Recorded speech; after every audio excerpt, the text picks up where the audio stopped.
Excelentíssimo senhor desembargador presidente, na pessoa de quem cumprimento os demais membros desta colenda turma, nobre representante do órgão ministerial, excelentíssimos colegas advogados e todos que auxiliam e acompanham esse julgamento virtual, boa tarde a todos. Nobres julgadores, a questão gira em torno do pedido de autorização de cirurgia de uma beneficiária de plano de saúde que necessita ser submetida a um procedimento bucomaxilofacial e que teve o seu pedido de cobertura negado. A justificativa da operadora é que uma junta odontológica entendeu que deveria ser realizado um procedimento diferente do indicado pelo cirurgião assistente e que a cirurgia solicitada não teria cobertura. Nesse sentido, eu chamo a atenção para dois pontos principais. O primeiro ponto se refere à análise do procedimento administrativo de composição e realização dessa junta odontológica, já que o cirurgião assistente não participou de forma efetiva da junta. O segundo ponto é que o perito judicial nomeado concluiu que todos os procedimentos indicados pelo cirurgião assistente seriam adequados para o tratamento da paciente, né? Pois bem, quanto a essa questão administrativa da junta odontológica, a Resolução Normativa 424 da ANS prevê que essa junta deve ser composta por uma tríade de profissionais, o cirurgião assistente, o auditor da operadora e um desempatador. No caso em questão, a junta foi realizada por um único profissional, o desempatador, que se limitou a replicar aquilo dito pelo auditor da operadora. O cirurgião indicou a realização de uma osteotomia de mandíbula e uma cirurgia na articulação temporomandibular da paciente, enquanto a operadora impôs que o cirurgião realizasse somente uma lavagem na articulação da paciente. Excelências, há nos autos relatório oferecido pelo cirurgião assistente informando que ele já havia realizado esse procedimento indicado pelo desempatador, essa lavagem na ATM. Fato, inclusive, confirmado pela perícia judicial. Essa lavagem somente aliviou as dores da paciente por alguns dias. Informação essa que foi completamente ignorada pelo auditor e pelo desempatador.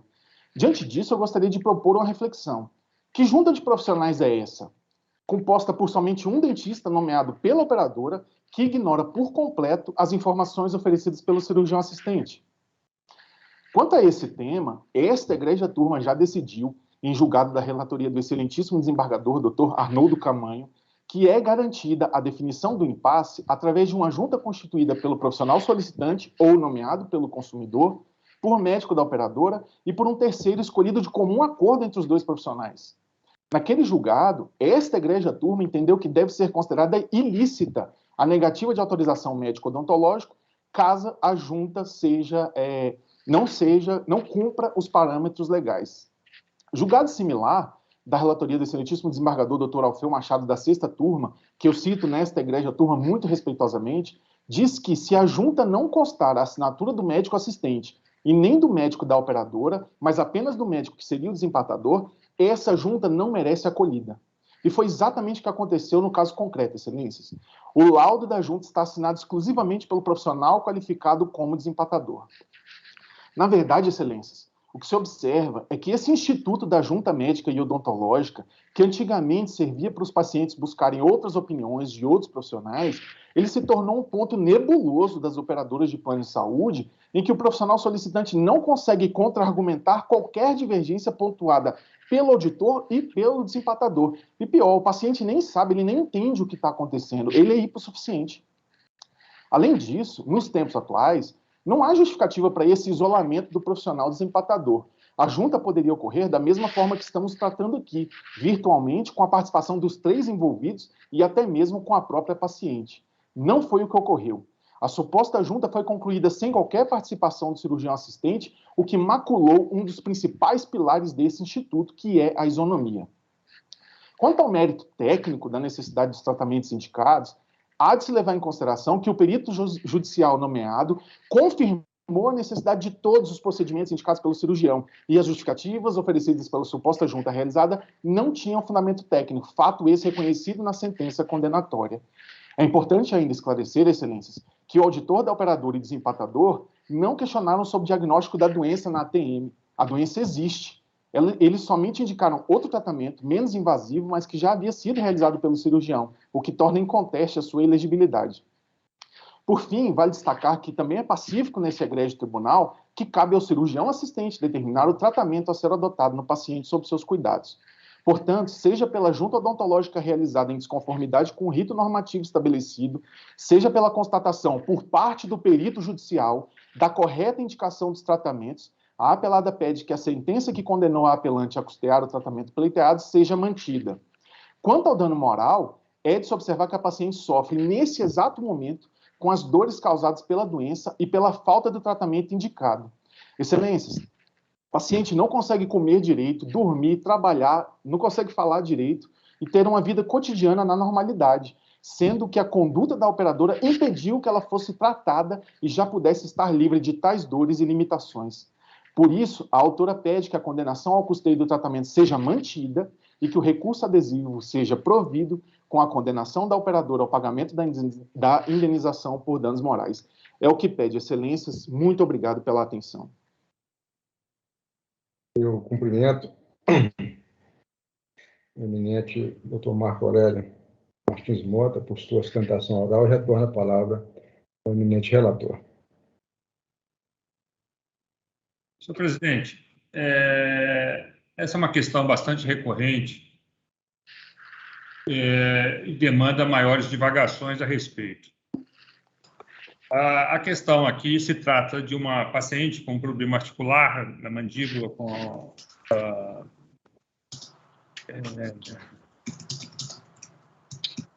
aqui na região da mandíbula, e em que se foi solicitada uma cirurgia, uma intervenção cirúrgica de maior dimensão.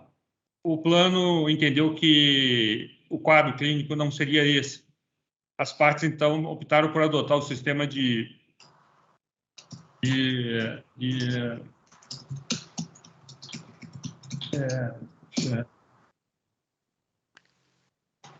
desempate, criando-se uma comissão onde um perito faria a análise das duas situações e desempataria a posição solicitada entre o autor e réu. Esse perito concluiu que a recusa estava correta. Esse procedimento, ele é de junta médica, ele é regulado pela Resolução Normativa RN 424, da Agência Nacional de Saúde. A parte ficou insatisfeita com esse sistema de mediação estabelecido pela norma e ingressou em juízo, quando então foi realizado uma prova pericial. A prova pericial consta no ID 2401-6020, em que se pretende que seja mantida a posição do médico assistente, desconsiderada a posição do médico responsável pela mediação e seja autorizada, portanto, a cirurgia.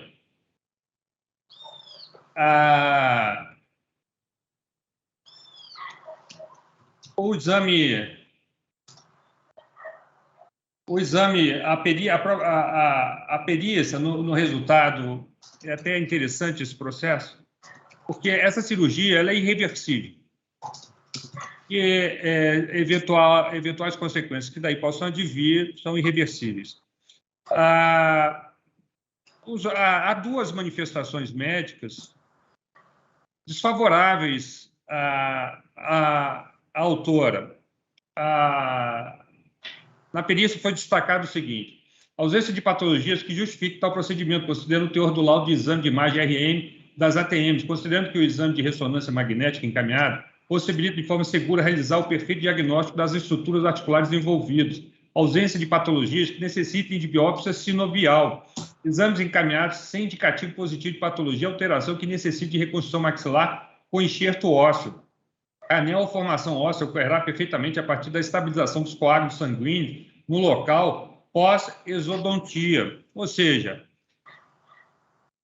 mesmo para nós leigos, lendo aqui o dispositivo, a conclusão da perícia, você vê que há uma possibilidade de uma intervenção, algo menos traumático e de consequências menos